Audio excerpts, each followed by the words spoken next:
리플 분석 시작하겠습니다. 일단 지금 어제 빅쇼트가 나왔는데요. 거의 20% 이상짜리 빅쇼트가 지금 나왔습니다. 나왔는데 지금 28% 정도 하락이 나오고 선물 시장 같은 게 더 많이 빠졌습니다. 28% 정도 하락이 나오고 0.42달러 찍은 이후에 지금 반등하는 그림이 나왔는데 제가 이 급등이 나왔을 때부터 계속 말씀을 드렸죠. 지금 보시면은 제 영상 보신 분들은 다 아실 겁니다. 제가 급등이 나온 이후에 매일 지금 어떤 도미너스 이미 하락 패턴 큰 하락 나오기 직전 모습 빅쇼트 주의 뭐 하락 전부 다 계속 좀 말씀을 드렸었습니다.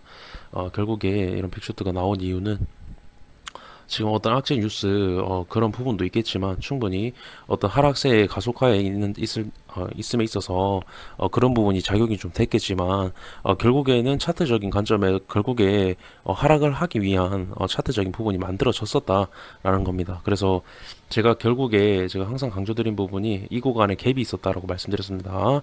이 갭에 대한 부분을 메꾼 이후에는 모든 코인들 지금 전체 코인 시장 자체가 이 코인 메꾼 이후에는 급락이 나왔다. 이 급등을 만들어냈던 시가에 대한 부분을 깨는 급락이 모든 코인에서 지금 거의 다 나왔다라고 말씀을 드리면서 스토리지 갈라 코인 계속 얘로 굉장히 비슷한 그림이다. 갈라 코인 같은 경우도 급등을 한 번 더 말씀을 드리면은 급등을 만들어냈던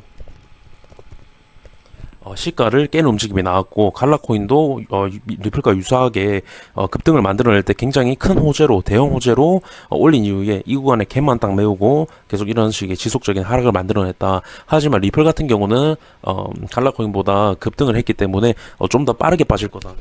이렇게 빨리 빠져도 되나 싶을 정도로 흐르는 그림이 나올 거다라고 계속 강조를 드렸었죠. 결국에는 계속 흐르는 모습이 나오고 있고 결국 제가 말씀드린 1차적으로 이 급등을 만들어냈던 시가를 계속 깨야 된다고 이 위에서부터 계속 말씀을 드렸었습니다.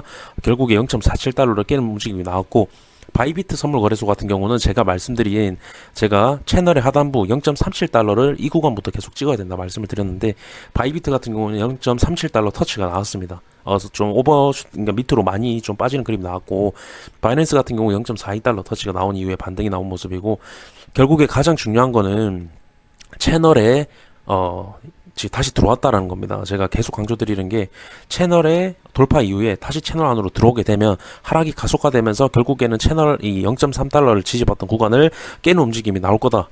계속 강조를 드렸고 이틀 전에도 이미 이 채널 안으로 들어왔기 때문에 하락이 가속화되면서 빅쇼트가 나올 수 있다. 계속 강조를 드렸죠. 그리고 빅쇼트가 나올 수 있는 가장 큰 이유가 지금 MACD 자체가 결국 평행하는 이 움직임을 보여주면서 이러한 음봉이 두 개가 나왔는데도 아직 크게 밀려나는 모습이 나오지 않았다. 그래서 추가적으로 엄청 큰 하락이 나오면서 빅쇼트가 나오면서 밑으로 강하게 밀려날 가능성이 굉장히 높다. 그 부분을 제가 계속 이렇게 강조를 드렸었고 결국에는 어제 완전 큰 제일 진짜 큰 최근에 제일 어떤 하락 부분에 있어서 제일 큰 빅쇼트가 나왔었죠. 그래서 지금 MACD를 다시 한번 좀 보시게 되면은 이격이 좀 발생을 했습니다. 이격이 좀 발생을 했는데 일단 지금 구간이 제 관점에서는 아직 MACD가 이격이 발생하면서 하락을 좀 했지만 아직 추가적인 하락이 더 남았다고 보고 있고 좀 더 밀려나는 그림을 봐야 좀 반등 구간을 잡을 수 있지 않을까 그렇게 좀 생각을 합니다. 아직 0.5달러 부근에 있기도 하고요. 그리고 리플 도미넌스를 아까 실시간 방송에서 좀 말씀을 드렸는데요. 도미넌스가 제가 이미 선행을 했기 때문에 그대로 따라 움직일 거다 말씀을 드렸는데 도미넌스 같은 경우는 채널의 하단부에 대한 터치가 나왔습니다. 제가 항상 말씀드린 부분이 있죠. 도미넌스가 하락을 하게 되면은 리플보다 비트보다 약할 가능성이 높고 그만큼 가능성이 그러니까 여력이 있는 거다라고 계속 강조를 드리죠. 그래서 리플 도미넌스 같은 경우는 채널 하단부에 대한 터치가 나오고 반등이 나왔는데 일단 지금 보시면은 그러면은 리플도 같이 반등은 하나 제 관점은 아니다라고 말씀드리고 싶은 게 리플 도미넌스 같은 경우는 비트가 하락을 했을 때 더 많이 하락했을 때 리플이 빠지는 그림이 나오죠. 근데 지금 제가 비트 같은 경우 아까도 말씀드렸지만 비트 같은 경우도 아직 제가 생각하는 23K 구간까지 아직 하락이 안 나왔다. 그렇게 되면은 리플 같은 경우 비트 같은 경우는 아직 13% 12% 정도의 하락의 여력이 있는 상황인데 아직 비트가 아직 제 관점에서 하락이 다 나오지 않은 시점에서 리플이 도미넌스에서 지금 터치 후에 반등이 나온다고 해서 과연 리플도 반등이 나올까? 제 관점은 아니다. 추가 하락이 나올 거다. 그러니까 비트가 10% 빠지고 리플이 10% 빠지면은 도미넌스 자체는 하락을 하지 않고 횡보하는 그림이 나올 수가 있겠죠. 그렇기 때문에 비트가 하락하게 되면은 도미넌스가 채널 안에서 머문다고 해도 결국에는 리플 같은 경우에는 도미넌스 약 하락과 함께 비트 동반 하락이 나오면서 도미넌스도 결국에는 다시 뭐 채널 하단부를 다시 두 번 터치를 하면서 한 번 더 내려왔다가 반등을 하든지 아니 그런 움직임이 보여지면서 비트와 함께 좀 반등을 하지 않을까. 아직도 추가 하락의 여력이 있다라고 좀 강조를 드리고 싶습니다. 그렇게 좀 말씀을 드리고요. 그리고 가장 중요한 거 제가 계속 말씀드리지만 채널에 대한 돌파 이후에 다시 내려왔다는 건 이 0.3달러 그러니까 이 급등을 만들어냈던 구간이 결국에 물량털기 봉이라고 계속 강조를 드립니다. 물량털기 봉이고 상승의 속임수다. 그렇게 되면 다시 들어왔을 때 결국 채널 이 저점을 깨기 위한 더 큰 하락을 하기 위한 상승이다라고 계속 강조를 드립니다. 그대로 지금 흘러가고 있는 모습이고 결국에는 이 저점을 깰 거라고 생각을 합니다. 그래서 결국에 이 채널에 대한 하락분은 그러니까 이 큰 하락 패턴이 이미 실행이 됐다라고 3일 전부터 계속 말씀을 드렸고 이제 현실화가 됐다 말씀을 드리면서 채널의 크기만큼 빠져야 된다라고 계속 강조를 드립니다. 그러면 0.24달러 0.2달러 부근이 나오기 때문에 원화로 300원대가 지금 측정이 되고요. 그렇게 되면 비트 같은 경우도 제 관점에서 일단 23K에서 반등 이후에 15K까지 16K까지 쌍바닥의 형태로 좀 반등이 나오지 않을까 그렇게 지금 보고 있는 입장에서 리플도 충분히 그 구간까지 아까 말씀드린 0.24까지 충분히 빠질 수 있다라고 생각을 하고요. 결국에 지금 23K 이후에 저런 식의 그러니까 23K까지 내려왔다는 건 헤드앤숄더 패턴을 만들면서 하락 그림으로 흘러갈 가능성이 높다. 30K에서 비트도 다시 한 번 더 좀 말씀을 드리면요. 제가 갭 메우기가 굉장히 중요하다라고 말씀을 드렸죠. 지금 큰 그림에서 보시게 되면요. 주봉에서 보시게 되면 이 구간에 헤드앤숄더에 대한 갭이 있었다고 계속 말씀을 드렸습니다. 그 구간 갭에 대한 부분을 지금 이때 상승장으로 지금 메운 이후에 지금 빠지고 있는 그림이다. 그렇다는 건 아까 리플에서도 말씀드렸다시피 갭을 메웠다는 건 이 저점을 깨기 위한 하락에 대한 움직임이다. 하락에 대한 상승이다라고 계속 강조를 드립니다. 제가 계속 강조를 드리고 있죠. 그렇게 되면은 결국에 그러니까 어떤 헤드앤숄더에 대한 갭이 메꿔졌을 때 이 하락분 이 저점을 여기서 밑으로 맞고 다시 떨어졌을 때는 이 저점을 깨려고 하는 움직임이 나올 가능성이 굉장히 높습니다. 그렇게 되면 15K도 이탈이 나올 수가 있겠죠. 저점이었던. 그렇게 되면 제 관점은 9K까지 빠진다고 지금 보고 있는데요. 9K까지 빠지는 관점에 지금 도달을 할 수 있다. 충분히 그렇게 좀 보여지고요. 결국에 제 관점에서 이런 식의 어떤 삼각수렴으로 비트 1억이든 2억이든 그렇게 가지 않을까 좀 생각을 합니다. 그래서 밑에 이 삼각수렴에 대한 지난 어떤 비트를 보시면은 삼각수렴 돌파로 급등을 만들어냈었습니다. 상승장을 만들어냈었는데 제 관점은 이 추세 이때 만들어냈던 추세를 다시 이런 식으로 터치를 하면서 수렴 형태로 1억으로 좀 도달하지 않을까. 그렇게 되면 리플도 이런 식의 그림이 좀 나오지 않을까 그렇게 좀 예상을 하고 있는 그런 제 장기적인 관점이고요.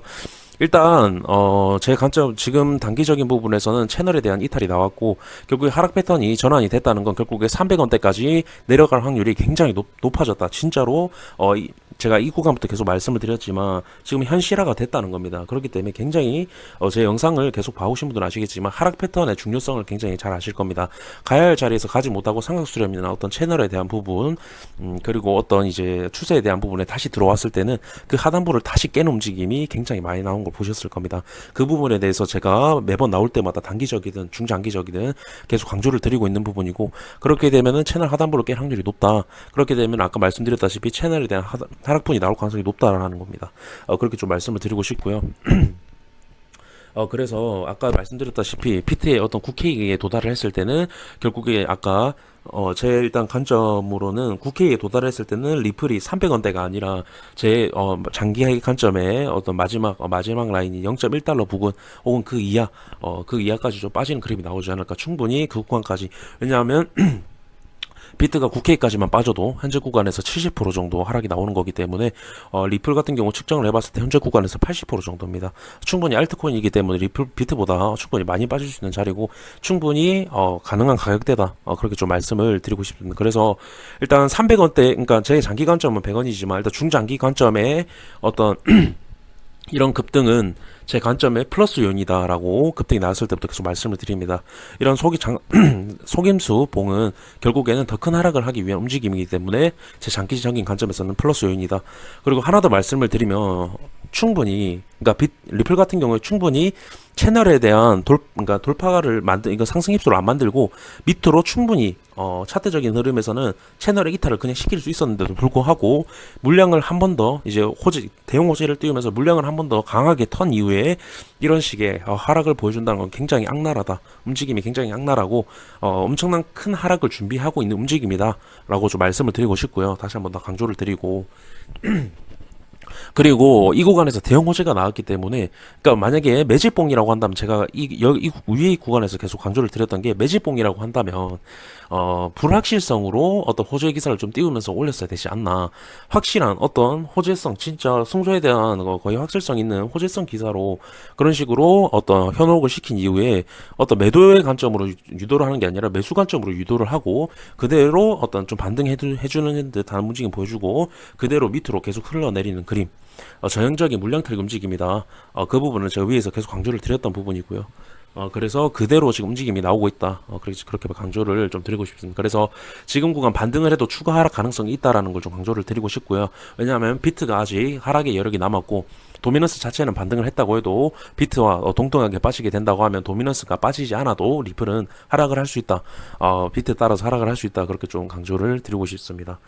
그래서 만약에 제 관점에서 이 구간에서 반등이 나와서 만약에 채널에 대한 상당 부분을 터치를 한다라고 하면은 오히려 탈출 기회가 될 수 있다라고 좀 생각을 합니다.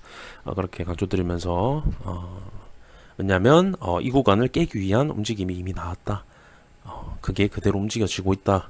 그러니까 제가 위에서부터 말씀을 드렸다는 걸 기억해 주시면 될 것 같습니다.